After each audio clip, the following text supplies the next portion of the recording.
Beware, citizen, you are now departing from the world of allowable opinion. The Tom Woods Show. Welcome, everybody. It is Thursday, April 3rd, 2014, and we are joined today by Anna Martin, otherwise known as the Libertarian Homeschooler. She's got a huge Facebook page, the Libertarian Homeschooler, of course, facebook.com/the Libertarian Homeschooler. And even if you're not so interested in homeschooling, I think you'll find this an interesting conversation, because I want to ask questions like, do you think it's okay to have a libertarian curriculum for your kids, or do you feel like then you're indoctrinating the kids and that's not fair, and so on and so forth? So we're going to talk about all kinds of questions like that, and then at the end I've got some announcements that I think you guys might be interested in. But right now, let me welcome to the program Anna Martin. Anna, thanks so much for being here. I'm so glad to be here. Thank you. I've got a bunch of things I want to ask you that I think some people who might be on the verge of trying out homeschooling would want to ask, and I bet they're the same kind of questions you get again and again. But it'd be nice on my program, where we haven't really talked about homeschooling, we haven't devoted an episode to it, to record those answers, to get them down once and for all. So let me start, though, with some background about you. How long have you been homeschooling, and how many children have you homeschooled? Well, I have my two sons, and if you count, that my oldest is 13. You could say that we've technically been homeschooling since he was born, because there wasn't any time that we said, okay, now we're going to start homeschooling. So we've been homeschooling more or less for 13 years. Okay, so you're not a case where there was some horror show at the local school and you just said, that's it, I'm pulling these kids out. No. I knew well in advance of having children that we were going to be homeschooling. In fact, it was one of the first things that I said to my future husband when we went on our first date. I said, I'm going to be homeschooling any children I have. So if that's a problem, we should just make this sort of like we should go Dutch. I knew well in advance that we would be homeschooling. So why? What's the main reason, or main couple of reasons? The first reason, when I was younger, I really wanted to build a better beast. I've said that before. But it's true. I was looking to make someone who would be stronger, faster, and would get to the same place, but younger and better. But as I was homeschooling our older sons, and particularly as our second son sort of began to get older and more aware, it became clear that we were going to have to do something different. Because what we were doing with our older son, which was really pretty rigorous academically, wasn't going to work for our younger son. So we had to figure out something different for him. And at the same time, we realized, okay, this academic model for our older son, he's doing it because he loves us. But what he started doing is memorizing, regurgitating, and forgetting. And that really wasn't what we wanted him to do. So we had to sort of scrap everything that we were doing and begin again. And we started to follow his interests more. And what we found was he was still getting what he, quote unquote, needed, but just in a different way. So that's really what we did. And that's still how we homeschool. Does that answer the question that you asked? Yeah, I think it does. Now, what do you say to people who hesitate because they feel like they're not smart enough, that if they sent their kids to school, there would be experts there who would teach their kids what their kids need to know, but my kids are going to need some advanced material somewhere down the line, and I'm not qualified to impart it to them? Two things. The first thing is, the big secret about homeschooling is it changes the culture of the family, and it changes it in a really good and powerful way. And what happens is, as you are teaching your children and trying to figure out, okay, what do they need now? What is appropriate for this age? What are they going to need when they get out into the real world? You reintroduce yourself to these concepts that maybe you felt really rusty about, and you become much more interested because you're coming at it as an adult, but you're also teaching it, so you really have to own it now. And the culture of the family changes. You become much more intellectually fierce, and also intellectually fearless. And maybe that's not the culture of your family right now, but once you start homeschooling, something changes, and you become sort of a different person intellectually and academically. So who you are now and who your children are right now, particularly if they're in school, that's not who's going to be there even a year from now. So, yeah, you may feel like you're not qualified, but it's coming.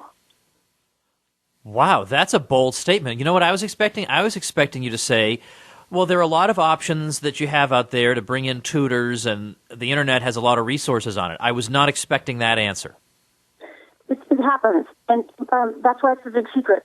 Nobody expects this to happen. People are scared, and they say, gosh, I didn't even graduate from high school. But what happens is you've got skin in the game now. You want to teach your children. You want what's best for them, and you do whatever is necessary to educate your children. And the person who has the will to do that is the person who is qualified. All right, but let me just raise the objection on everybody's minds. I don't know calculus, and I'm never going to know calculus. And no matter how much I love my kids, I'm never going to figure out calculus. Sure, and you don't have to. If calculus is not something that you want to do, for me, it's German. My son is a musician. He wants to learn German. I really don't want to learn German. So I'm going to find someone to teach him German. I can find someone on the Internet. I can find someone in my town. I can find another musician to teach him German. There are lots and lots of different options. So many options now that weren't even available, 5-10 years ago. You can do calculus on the Internet. You can find a calculus teacher sitting in Hawaii waiting for you.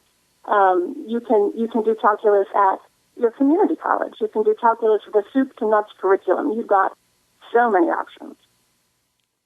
You mentioned learning German. I just can't help mentioning when I was in grad school, I got the bright idea that I wanted to learn how to read German just because I thought that'd be a cool thing. Right? So over the summer, I took a German for reading knowledge course over at Union Theological Seminary because it was right near Columbia.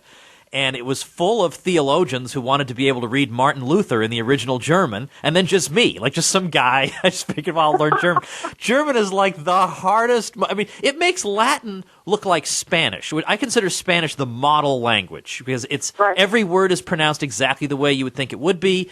It's got very consistent rules and how it works. I love Spanish. German is just horrifyingly difficult to learn. Well, and thank goodness I don't have to teach it. That's right. Isn't that wonderful? Yeah, you've been liberated from this.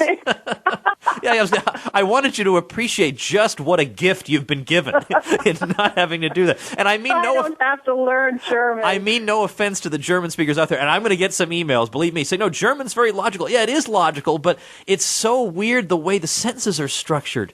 Anyway, look, I'm getting completely off topic here. When somebody says, I think I'm interested in homeschooling, I think I'm ready to take the plunge, but I don't know what step one is. What's step one? Boy, it depends on the person, but usually what I suggest is getting to understand the child. And pedagogically, I'm a Montessorian.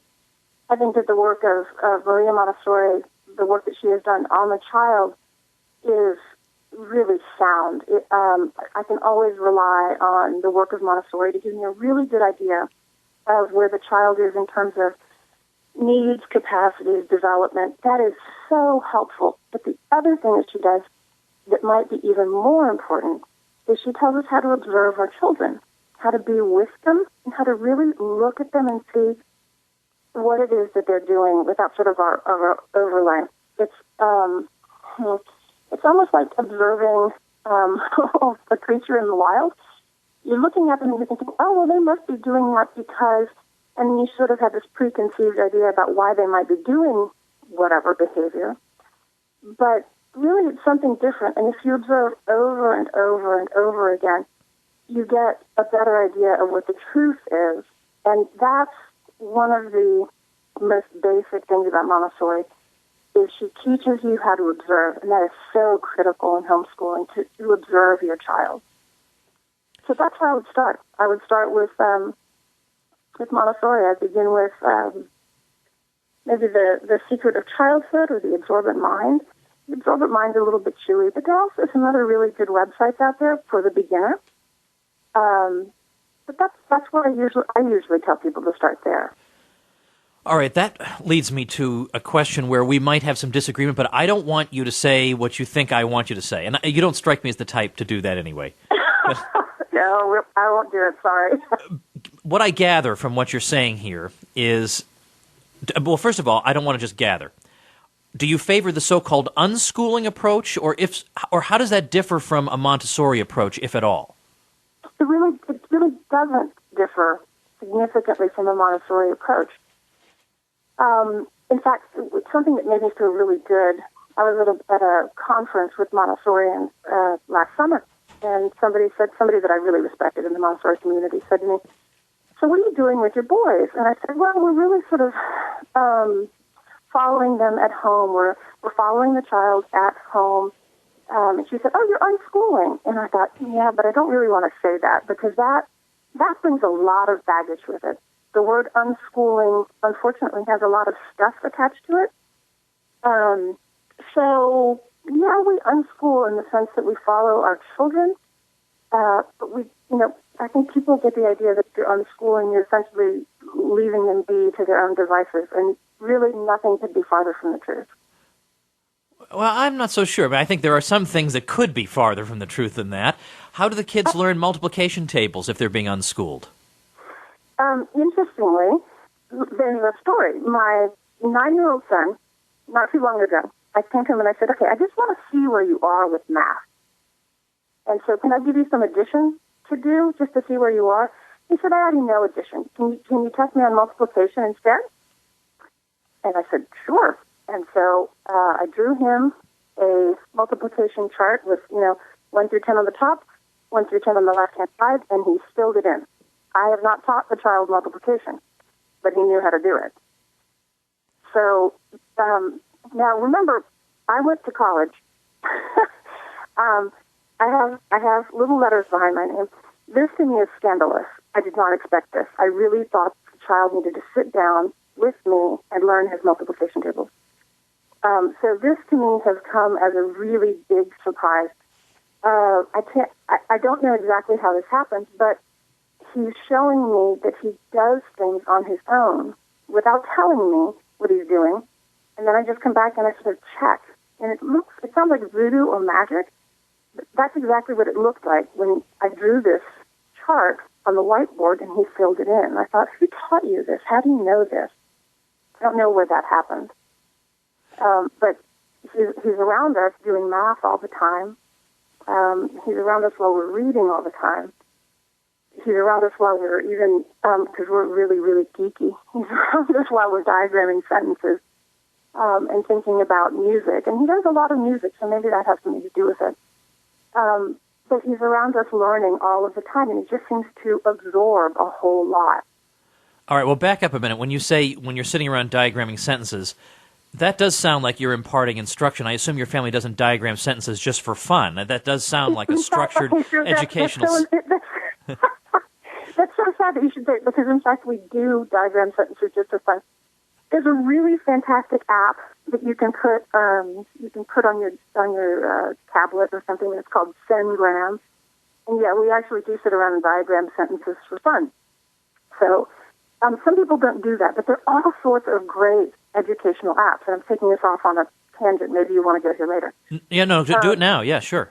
Okay, so there are great apps that you can use.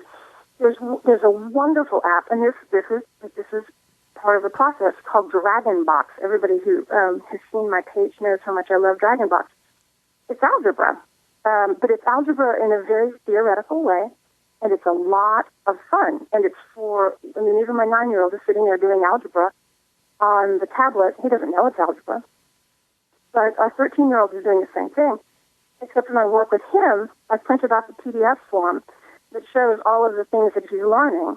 And, this is called, the additive inverse. This is called, there's a whole list of things that DragonBox covers, and it's a game.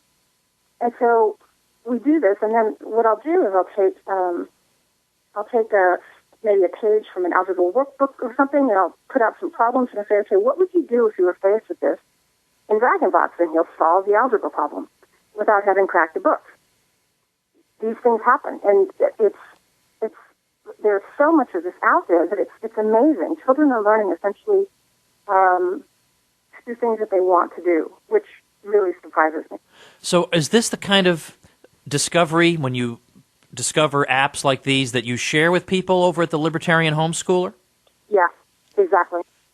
All right. Now, I'm not an unschooler. I understand it. I'm okay with people who do it. It seems to have good results in some cases. But I wonder, can this really be for everyone? I can't imagine that all kids could actually follow something like this, and actually at the end of it you find that they are doing algebra and whatever. I mean, could it just be that your experience just happens to be with gifted children? I'd like to say that, yes, my children are gifted. But I think, who was it, John Taylor Gatto, that said genius is as common as dirt. We have to really be able to observe our children and look at them and figure out, okay, where's your sweet spot? Where are you really, really great? And we spend about 80% of our time in that sweet spot, in the place where they're really fantastic. Like my older son, he's an organist, he's a pianist, he sings with a boy choir. So a lot of the things that he does have to do with music. He spends 2 hours a day on the organ, 2 hours a day on the piano, at least 2 hours a day doing choir-related things. But also, music history is very interesting to him. Composition is very interesting to him. Right now, he's reading a book, which you and I would probably think there's not a chance I'm reading that. It's about the glorious pipe organ and its American masters. Who picks up this book? What 13-year-old child is reading this? If you can allow your child to do what it is that they really love for an extended period of time, I think that you will find that this happens. Now, some children really love a good workbook, so that child should not be discounted. And some children really, really love a curriculum, and that child should not be discounted either. But it really depends on the child. Some of them really want that structure. Every day I sit down at 9 o'clock, I do this thing. So yes, meet that child's need. Some of them want something completely different. Every day I go into the kitchen and I bake for 3 hours, and maybe that person is going to be a fantastic baker. You don't know. So really following the child, I think, is really important. And like I said, some of them are going to do so well with the curriculum, so well with something very structured. It really depends on the child. But I don't think that we can centrally plan for an individual. And children are individuals. So I really want to follow the individual. Well, what about this? Suppose you have a student who does seem to be suited to a standard, structured sort of curriculum. Now, here was the question that I was driving at, and I didn't fully get to, because I think you and I could just talk for hours, going off on tangents and stuff. But what I wanted to get at, that I think we may have disagreement, but maybe not, would be: would you favor a curriculum that's expressly a libertarian curriculum, or would you feel like that's kind of imposing ideas on the kids instead of letting the kids discover them for themselves? Well, I would definitely favor a strictly libertarian curriculum. In fact, some of the things that are not, and this is perhaps a little bit too stern, but some of the things that are not negotiable in our home are Austrian economics, political theory. Like right now, my 13-year-old is reading Hans-Hermann Hoppe, A Theory of Socialism and Capitalism. That's a hard book for a 13-year-old, but he'll get something out of it. We're reading it together. And so we read, and then we read again, and we make sure that we've extracted the meaning out of a sentence, and then we move on. And when he was younger, we read Rothbard. And also, at the same time, right now, we're reading Menger. I don't think that you can deny a child what is true. I don't think that you can deny a child the knowledge that the moon goes around the Earth and the Earth goes around the sun. And in that exact same way, I don't think that you can deny a child the understanding of human action. You can't deny them the understanding of scarcity. You can't deny them the understanding of property rights. Right. I think these things are absolutely non-negotiable. They have to know these things. I'm particularly sensitive to this because, in a minor way, I'm sort of in the public eye because I'm an author and I do a lot of public speaking, and so everybody kind of assumes that my kids are all going to be carbon copies of me. And if that should happen, if it turns out that they agree that their dad is right about things, I'm not going to be sad about that. That'd be great. But I always take care to explain to them that they're entitled to think things through on their own, and they don't have to reach the same answer that I reach to be accepted by me and to be part of the household and be loved and secure. And so I always make that clear to them, even though when they ask me something, what do you believe about this? I give them my answer and I justify it. And typically they do find that it makes some sense.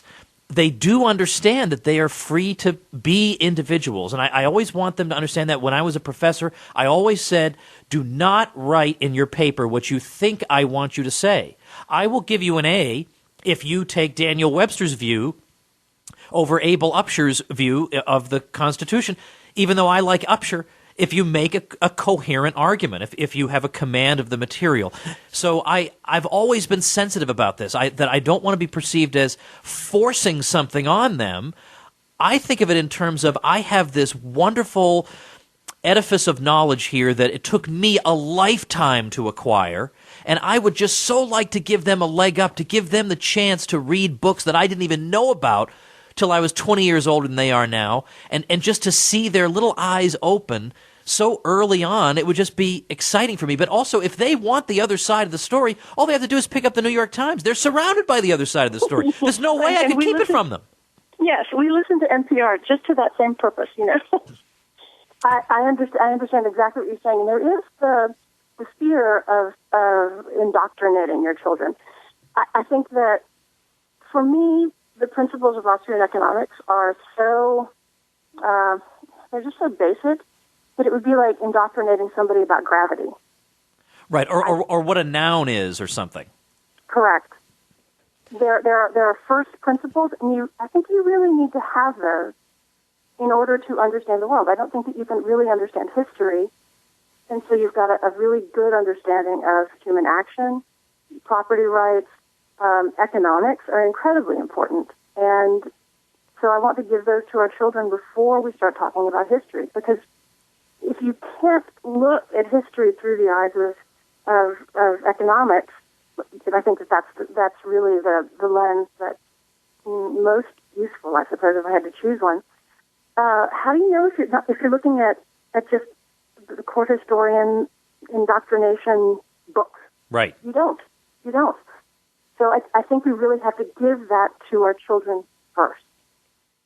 Now, let me ask you, just to address one of the most common objections that you get to homeschooling, the socialization objection, that the kids aren't going to know how to interact with other people because they're cooped up all day with one or two other kids, or they're all by themselves all the time, and they're going to be socially inept.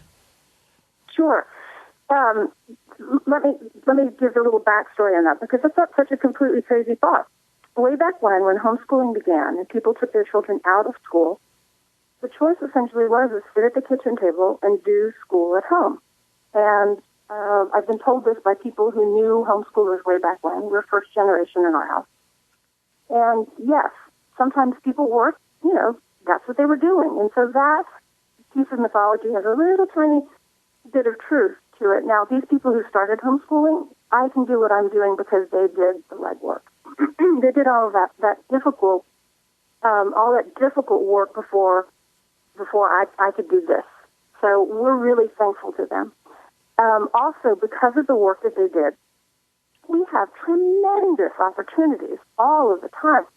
We have homeschool co-ops. We've got homeschool sports. We have academic classes that we take together. We have my youngest son just performed in The Wizard of Oz.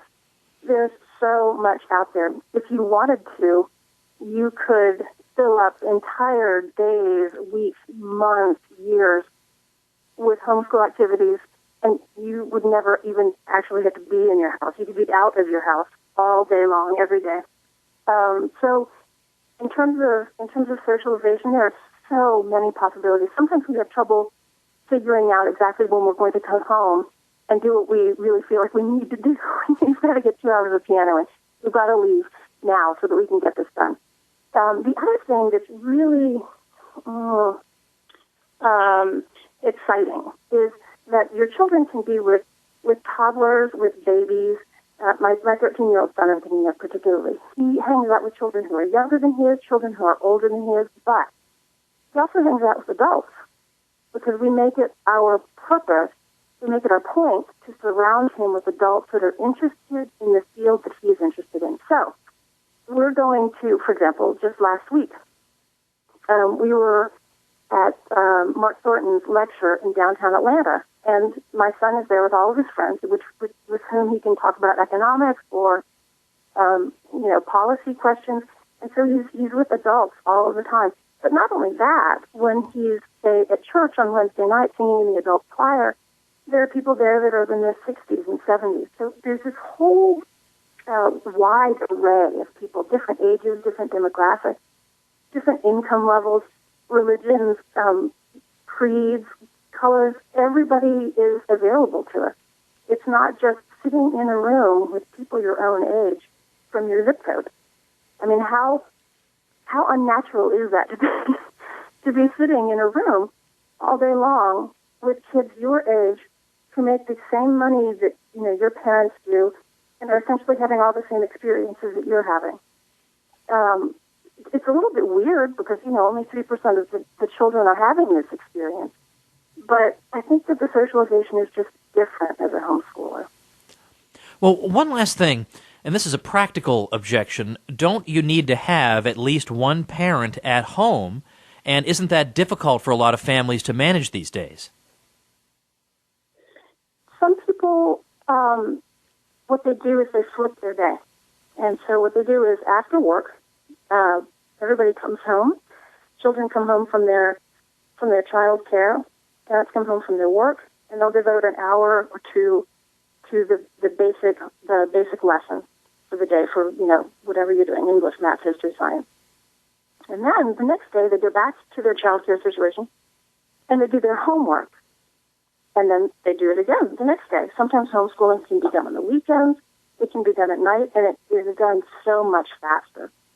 I think that about 2.5 hours is the maximum that is needed for the most basic of homeschooling curriculum.